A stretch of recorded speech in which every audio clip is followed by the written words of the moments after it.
अपनी गणना कराते हैं, अपना योगदान देते हैं और 5 साल के लिए सरकार बनी, व्यवस्था चलती है। हमारे संविधान की व्यवस्था के अनुसार चुनाव होते रहे। 1957 के बाद 57 में पहला लोकसभा का चुनाव हुआ और अब जो चुनाव होने वाला है, जिसकी मैं चर्चा कर रहा हूं, ये 18वीं लोकसभा का चुनाव होगा। अभी जो लोकसभा का सत्र चल रहा है, ये 17वीं लोकसभा है। 18वीं लोकसभा का चुनाव आसन्न है। अब इस चुनाव के मुद्दे क्या हैं, इस विषय पर हम आना चाहते हैं। तो चुनाव का मुद्दा ये है साथियों कि पिछले दिनों जो सरकार बनी, उस सरकार ने जनता के बीच में क्या कहा था, और अब जब फिर वो लोग सरकार बनाने के लिए जनता के बीच में आ रहे हैं, तो वो क्या लेके आ रहे हैं। जवाबदेही बनती है कि पहले ये बताओ कि आपने पुराने वादों का क्या किया। पुराने वादों में आपको याद दिलाना जरूरी है। उन सवालों पर विचार आप भी कीजिए और ये सवाल उनके सामने भी रखिए। कहा गया था कि यह देश बेरोजगार नौजवानों का एक मेला है और सरकार बना दोगे तो हर साल 2 करोड़ नौजवानों को रोजगार मिलेगा और 10 साल में इस देश से बेरोजगारी खत्म हो जाएगी। नरेंद्र मोदी 2014 में दिल्ली में प्रधानमंत्री के पद पर आए। अब 2024 है, 10 साल बीत चुका है। इस 10 साल में 20 करोड़ नौजवानों को नरेंद्र मोदी की सरकार ने रोजगार दे दिया उनके वादे के मुताबिक। अगर ये बात सही हो तो उनका हक बनता है मांगने का और आपका हक बनता है उसको फिर देने का। अब अपने अगल बगल के घरों में देख लो, देश में कुल मिलाकर के 30 करोड़ परिवार है। देश की आबादी 140 करोड़ है।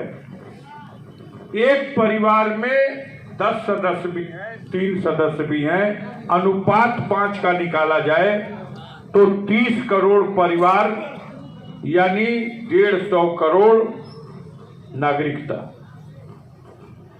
तो जो वादा था, बहुत गंभीरता से किया गया प्रधानमंत्री का वादा था। इस वादे पे आज जवाबदेही बनती है, लेकिन कोई चर्चा नहीं होती क्योंकि कुछ नहीं हो सका।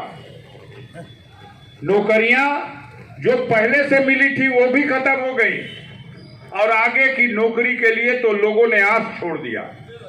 सरकारी नौकरी तो दूर की बात है, प्राइवेट सेक्टर में भी नौकरियां नहीं मिल रही। हाँ, कभी कभी कुछ दिनों के बाद कोई ड्रामा किया जाता है ताकि जनता को भ्रम बना रहे कि रोजगार लगता है मिलेगा। बहुत बड़े इतिहास में नहीं जाऊंगा, लेकिन चंद दिनों पहले आप सब ने देखा होगा जब 400 रुपये में फॉर्म पुलिस की भर्ती के नाम पर उत्तर प्रदेश में 60 लाख नौजवानों ने पुलिस की भर्ती का फॉर्म भरा। भरवाई 100 रुपया अलग लग गई, फॉर्म का 400 रुपया सरकार के खाते में चला गया। दौड़ के जाने और इम्तहान देने और आने में खर्च अलग लगा। परिणाम आया कि भाई इसमें पर्चा लीक हो गया था, इसलिए नियुक्ति नहीं हो सकती, परीक्षा रद्द की जाती है। ये घटना घटी है, याद है कि नहीं है? 400 रुपए का मतलब जोड़ते हैं कभी? आज जाके घर जोड़िएगा। 60 लाख गुणे 400 देखिए तो कितना पैसा होता है। इतना शून्य लगाना पड़ेगा कि समझ में आ जाएगा। अरबों में खजाने में तो पैसा चला गया, जनता को क्या मिला? ठगी गई। आप सोचिए कि पहली बार हुआ? हाँ, इसके ठीक पहले 9 बार और परीक्षाएं हुई हैं और रिजल्ट नहीं आया। परीक्षा में बताया गया कि पर्चा लीक हो गया। आज अभी हम आ रहे थे पिछले प्रोग्राम से, इस प्रोग्राम वो भी एक न्यूज आई है। उत्तर प्रदेश में पीसीएस की परीक्षा 17 तारीख को होनी थी, वो टल गई।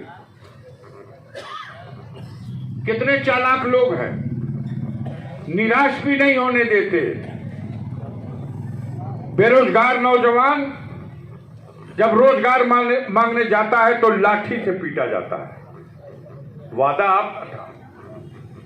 आप परीक्षा नहीं करा सकते तो शर्म आनी चाहिए ऐसी सरकार को कि जो सरकार मानक के अनुरूप परीक्षा नहीं करा सकती, पर्चा पहले से लीक हो जाएगा, उस सरकार को शर्म आनी चाहिए। हाँ, ये है संतोष देने में माहिर लोग हैं।